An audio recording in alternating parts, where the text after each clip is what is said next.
So I understand you have a background as a stuntman, stunt coordinator, and an actor. So can you tell me a little bit more about your background working in TV and film? I was able to get mostly stunt work in some action movies, some war movies, um, on some other old school action movies like kicking, punching, and all this kind of stuff. Hmm. And since I'm very familiar with the fighting skills, and so I was able to get work with as a stuntman. And then when I was very good at it, so I started working as a stunt coordinator, and that's how I started getting into into filmmaking and working as an actor too. Hmm. Can I ask you like what motivated you to learn all of these different like fighting techniques? Uh, Outside of film, TV. I started martial arts at a young age, like uh, I think about 25 years ago. I was watching all these Rocky movies and Jean-Claude Van Damme, Jackie Chan, Bruce Lee movies, and so I was interested in learning some martial arts. And also, when I was a kid, I was very scrawny, skinny kid, and Hmm. and the children at school were beating me up sometimes. So I want to learn and be able to defend myself, and then soon I wanted to compete and fight, and then I started traveling for fights. Then I got into this. I got into the movies to after I was inspired by those Rocky Balboa movies and Bloodsport movies by Jean-Claude Van Damme, Stallone. Hmm. Those are my childhood heroes. That's awesome. So so how were you brought on as a stunt coordinator on the set of the film? Did you know Michael beforehand? I met Michael through a friend, which whom I I was in acting school. So he mentioned Michael about me before. So I worked with Michael on his, I think one of his short movies as a stunt coordinator, and also I took a small role, and I trained one of his actors to be able to throw and take basic punches and be, to be able to perform in the movie, and he did good. So Hmm. then Michael saw my skill, talent, and he worked with me in other projects, and then after a few years actually, so then he just wanted to bring me on board and to be the main stunt coordinator and actor, and to say the last word about stunts and everything. Hmm. Yeah. Yeah, I have to say I would have never guessed that these actors have never fought before after seeing them fight in the film. So again, congratulations on, the progress you were able to make and complete like an amazing project at the end. Thank you so much. I appreciate it. Yeah. So when you're hired on as the stunt coordinator as a film, did you have a vision of what you wanted the choreography to look like, the fight choreography? And did you work with Michael to perfect it? Well, yes and no. I want movies. I was inspired by these movies like John Wick and Extraction, some Jackie Chan movies, and Jacques Cousteau. Like I wanted some fast-paced action scenes. But when he always brought some actors on the day of the filming, and I realized those actors are not experienced and they don't have fighting skills, talent. So I was not sure what they could do. Before we started filming, when they were setting up the cameras, I quickly practiced with each actor like for 10 minutes and to see what they can do. So after that, I just described Michael Norrell, like this guy. I told him, hey, this actor, she can do this or she cannot do that or this.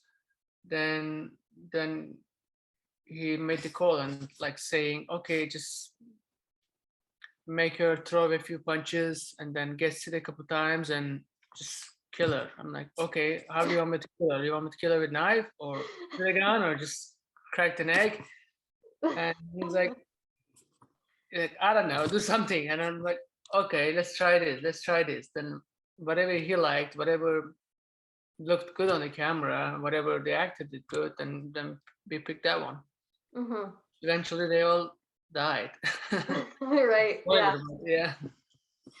So, because there was a lot of like weapons in the film and like knives, as you mentioned, like how did you put those safety precautions in place for especially the unexperienced actors who weren't too familiar with fighting, like, and also make it look real at the same time? Well, those are prop guns or like a toy, and prop knife. It's just plastic. When you just touch somebody, it just goes inside. The blade just goes inside. It doesn't Hmm. actually cut anybody. There wasn't really safety precautions that we took for these props because they're just toys, like for kids, or just not for kids, but for movies.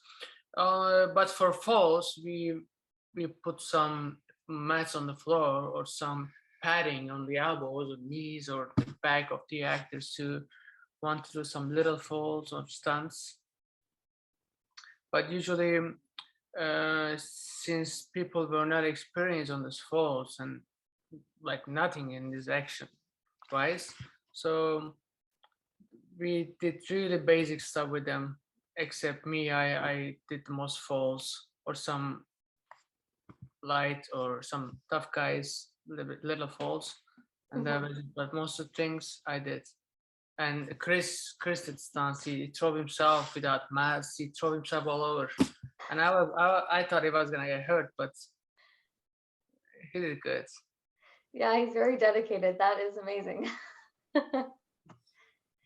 Okay, so speaking of Chris, who played Riker, he spoke about having not having any fighting experience before the film. Can you talk about the 30 days you spent training with him and any roadblocks or like like that you came across that maybe like stunted the process, made it harder?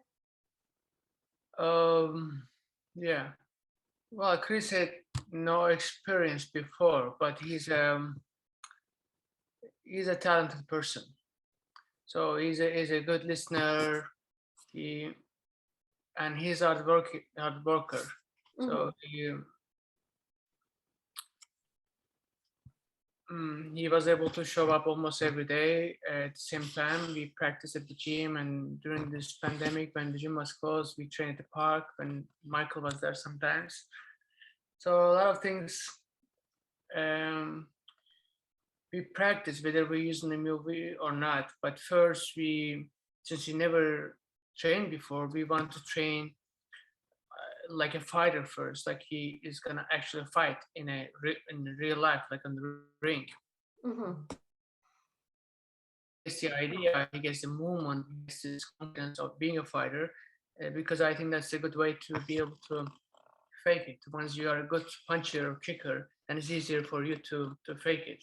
But if you can't even kick, when you try to fake it, you just, I don't know, hit somebody, break Yeah. somebody's nose.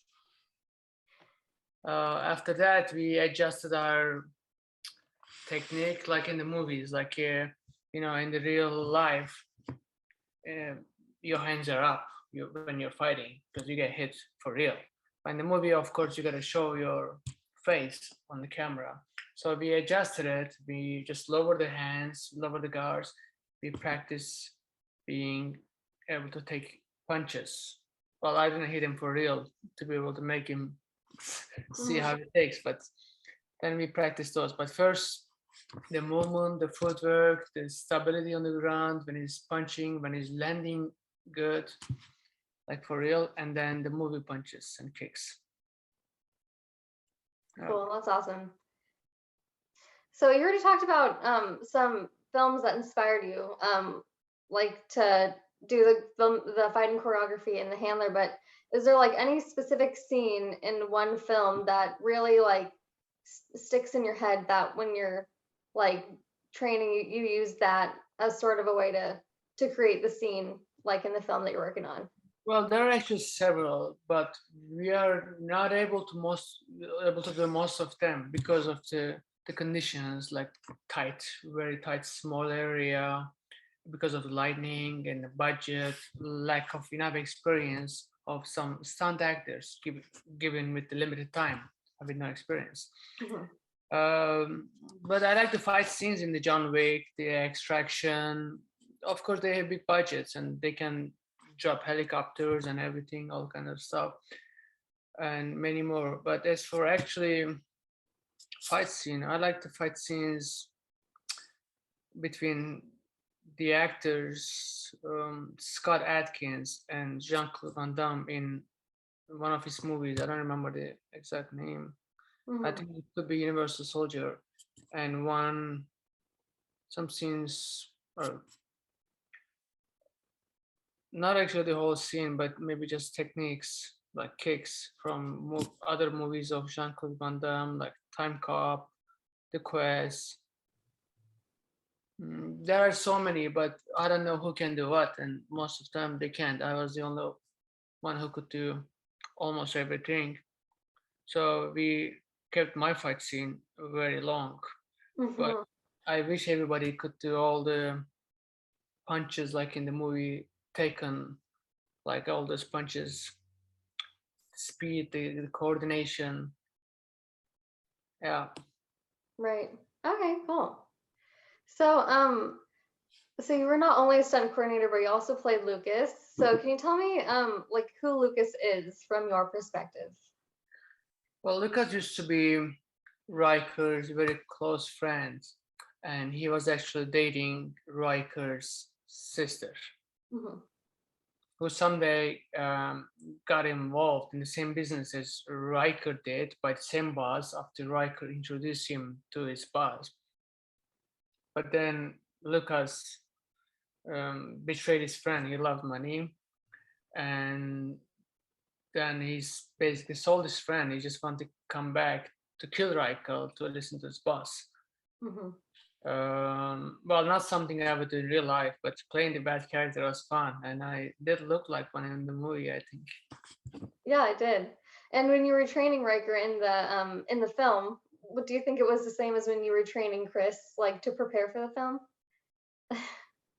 If it was the same, well, Riker, he looked scary and like uh, that he looked real in the movie when we were filming. Mhm.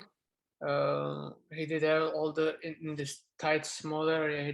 He was able to perform the stunts like falls, gunshots, and stunt props. And there's a dangerous, scary looking trained already bloody Riker.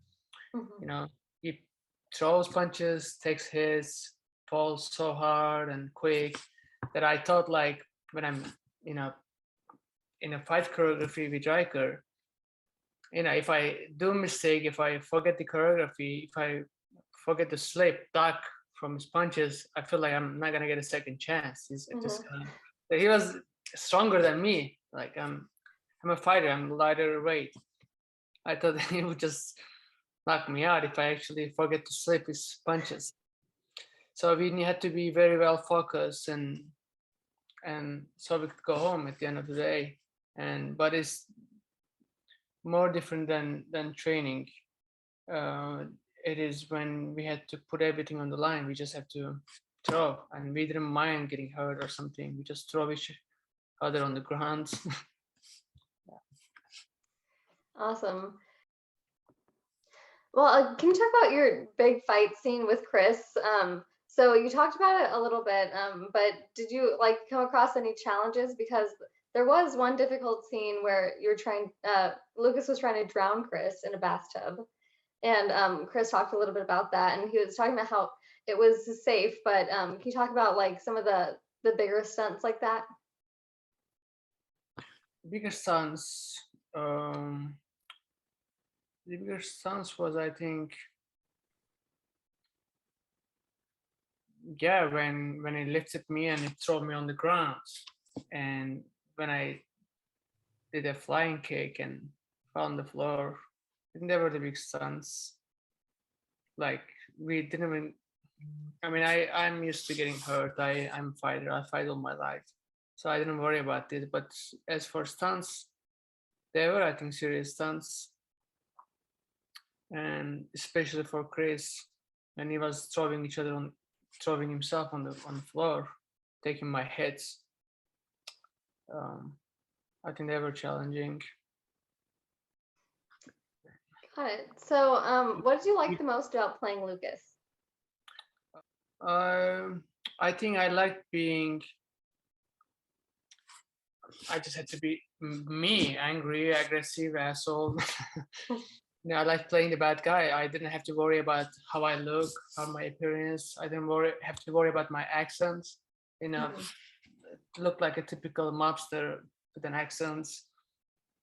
I didn't have to worry about acting skill or I don't know. Yeah, it was just easy for me. I had to be me. Um, Yeah, I thought your character brought a lot to the film, especially when he came back to like fulfill the hit on Riker, ordered by Vinny. I was like, oh my God, is that Lucas, the guy from before, when he was friends with Riker? yeah. So yeah, it was a full circle moment for me. So, what was the biggest lesson or a message you took away from the overall story in the film? The biggest lesson, like story-wise, as for audience, Yeah. well, never mess with Riker, or maybe just not to get involved in the business, or maybe not to trust so many people or friends, or even just simple, not sit on your ass at home waiting for people to come and kill you. Just go run, just buy one-way ticket and leave the country. That could be easier. But then in this case, we wouldn't have a movie. Hmm. We wouldn't have a story. Yeah, and uh, that was one big thing with Riker is that he refused to run from danger. He wanted to fight it all off, even if it meant that he was going to die in the end. So, yeah, Chris described that as a character flaw for Riker, and I think that's something that kept the tension going in the film, like yeah, throughout I the mean, whole movie.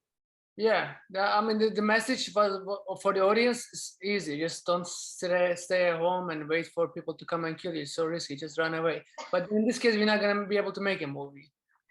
You know? Exactly. There's no story. Mm. Then it's gonna be a short movie. Yeah, Somewhere like when it's 5 minutes. it just goes out. 2 minutes movie. That's it.